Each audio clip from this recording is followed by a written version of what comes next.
사랑하는 성도 여러분, 안녕하세요. 오늘도 주님의 은혜가 여러분의 삶에 함께 하시기를 소망합니다. 오늘 우리가 함께 나눌 말씀은 시편 52편 8절에 있는 말씀입니다. 제가 한번 읽고 또 여러분 같이 읽겠습니다. 그러나 나는 하나님의 집에 있는 푸른 감람나무 같으며 하나님의 인자하심을 영원히 의지하리로다. 아멘. 같이 한번 읽겠습니다. 그러나 나는 하나님의 집에 있는 푸른 감람나무 같으며 하나님의 인자하심을 영원히 의지하리로다. 아멘. 다윗이 사울에게서 쫓겨다닐 때 이제 지었던 그런 시이죠. 특별히 힘들고 어려운 그런 가운데 그는 악인의 최후를 하나님 앞에 호소하고 있어요. 그래서 악인은 하나님의 심판을 받게 되기를 소망하는 그런 가운데 하나님의 구원이 의인에게 이루어지기를 소망하는 거죠. 그러면서 결국은 다윗은 악인의 결말을 보고 그러면서 악인은 하나님이 징계하신다는 것을 깨닫게 됩니다. 그런데 자신을 바라보면서 자신을 향하여 이런 고백을 하는 거죠.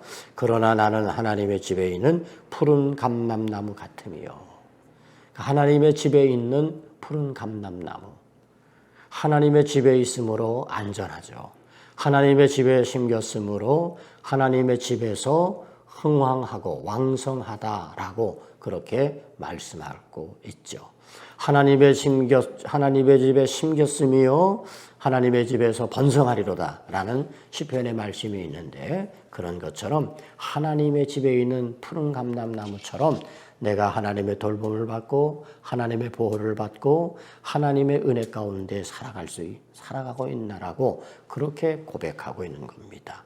사랑하는 성도 여러분, 저는 여러분들이 다윗과 같은 그런 믿음의 고백을 늘 하며 살아가길 바랍니다. 여러분들은 하나님의 집에 심겨진 푸른 감람나무입니다. 하나님의 집에 심겨졌다고 하는 것은 너무 소중한 거죠. 내가 예수 믿고 구원받고 내가 하나님의 교회 가운데 하나님을 예배하는 예배자로서의 삶을 살아갈 때 하나님은 여러분들을 세상에 심겨진 나무가 아니라 하나님의 집으로 옮겨 심은 거죠. 그리고 하나님이 이제 그 나무를 돌보고 물 주고 자라게 하고 열매 맺게 하는 그런 하나님의 은혜를 공급해 주시는 거예요. 그래서 하나님의 인자하심을 영원히 의지하리로다. 하나님의 집에 심겨진 감람나무는 하나님의 손길을 의지할 수밖에 없는 거죠. 하나님의 손길이 닿으면 그러면 더 아름다운 나무로 변화되어지는 거예요.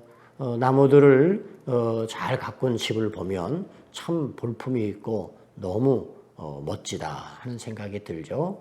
그 집의 주인이 그 나무를 자꾸 만지고 가꾸면 그러면 그 집의 나무들은 점점점 그 나무의 아름다움을 드러낼 수 있게 하는 것이죠. 그러니까 하나님의 집에 심겨지면 하나님이 그 손길로 그를 돌보고 가꾸고 그렇게 해서 더 빛나고 아름답게 만들어 주신다. 여러분 모두는 하나님의 집에 심겨진 푸른 감람나무입니다.